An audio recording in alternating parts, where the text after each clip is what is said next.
বিশ্ব রাজনীতির খবরে আপনারা আমেরিকা, ইসরায়েল, ইরান, রাশিয়া এসব দেশের নাম প্রায় শুনে থাকবেন।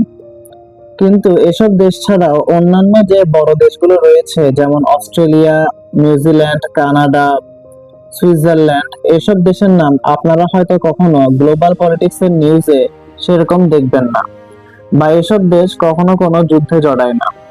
কেন এসব দেশের নাম গ্লোবাল পলিটিক্স এর নিউজে থাকে না এবং এরা কেন কোনো যুদ্ধে জড়ায় না, তাই জানবো আজকের এই ভিডিওতে।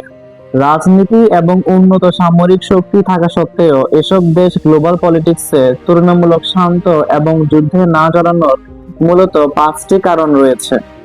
1 নাম্বার, শান্তিপ্রিয় রাষ্ট্র। তারা কোনো দেশের সঙ্গে বিবাদে জড়ানো বা যুদ্ধে জড়ানো পছন্দ করে না। 2 নাম্বার, কূটনৈতিক প্রভাব সীমিত।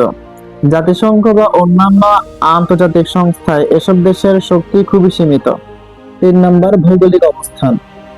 এসব দেশের ভৌগোলিক অবস্থান ততটা শক্তিশালী নয়। 4 নাম্বার, ছোট জনসংখ্যা।